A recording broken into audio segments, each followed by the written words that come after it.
any problems at all with the word nationalism. I think that the definition gets poisoned by elitists that actually want globalism. Globalism is what I don't want. So when you think about, whenever we say nationalism, the first thing people think about, at least in America, is Hitler. He was a National Socialist, but if Hitler just wanted to make Germany great and have things run well, okay, fine. The problem is that he had dreams outside of Germany. He wanted to globalize. He wanted everybody to be German, everybody to be speaking German. All right, so my first question. Conservatism has long clung to values that ostensibly include economic liberalism, small government, deregulation, and free trade. A worrying trend since the rise of Ronald Reagan, however, is the tendency to increasingly pander to the most debased sect of the American citizenry with racist dog whistles that stoke their worst fears.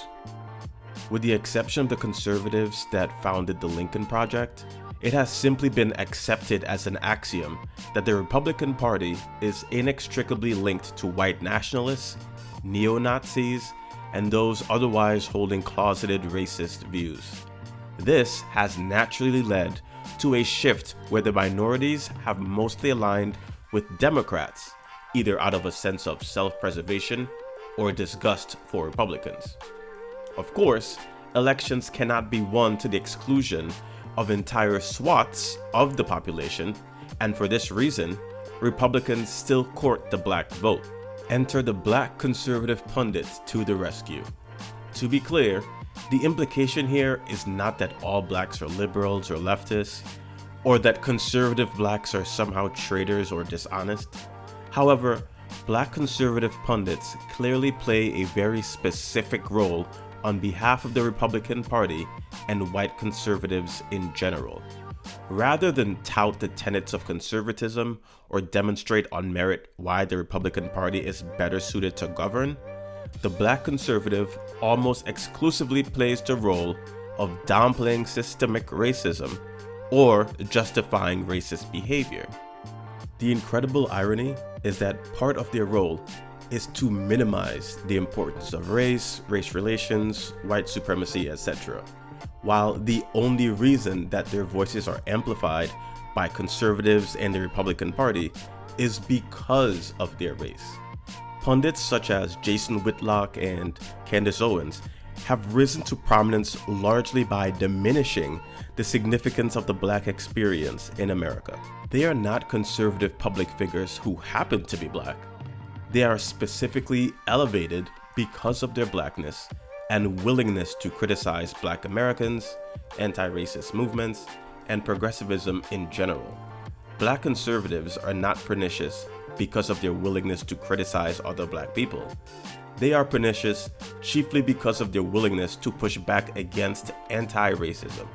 Consequently, this allows the racists to quietly nod their head in agreement, confident that they are not bigoted.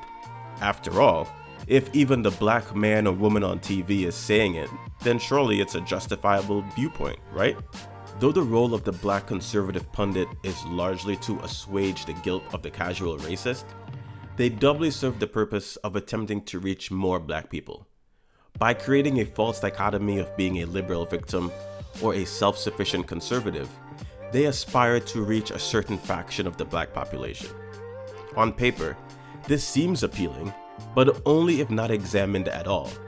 Few will want to be viewed as a victim, so the stage is instantly set to accuse those that call out systemic racism as seeking out victimhood, either for themselves or on the behalf of others. Aside from being cartoonishly dishonest, this viewpoint also ignores the reality that one can reject the label of victimhood and still call out the unjust realities of society as they currently exist. Furthermore, the fact that some improvements have occurred over time also does not waive the right of the afflicted to rail against the system. Black conservatives are called to bat to simultaneously quell the anger of the outraged black populace while reassuring the comfortable racists that everything is fine the way it is. Even a disagreement on how to address systemic racism, coming from a black conservative pundit, would at least give the appearance of sincerity. However, they are specifically tasked with helping to ignore the grand old party elephant in the room. Without even the pretense of pushing a political agenda, they believe best suits the needs of the American public at large. Black conservatives have been relegated to puppets of the Republican Party, tasked with burning the race card and not the race game. To be fair, many of the issues with black conservatives can be chalked up to conservatism as an ideology in general. Rather than espouse conservative ideology to their audience, conservative pundits of all stripes are more concerned with owning the libs and attacking the so-called woke culture. But even with this similarity in mind, black conservatives are still a very unique set of individuals. It can be tempting to conclude that black conservatives are merely encouraging black Americans to do the best they can in spite of an oppressive culture of white supremacy that exists here in the United States. And if it were that simple, much of their rhetoric could perhaps be forgiven. This is not the case, however. Black conservatives patently deny the existence of white supremacy and racism in this country. At best, they will acknowledge it was a product of a bygone era, and that black Americans need to stop being victims and pull themselves up by their bootstraps and all of that nonsense. Conservatives who happen to be black are extremely difficult to find in this public arena.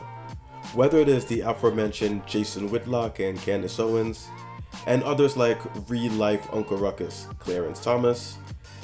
You also have Larry Elder, or more recently the likes of Christian Walker.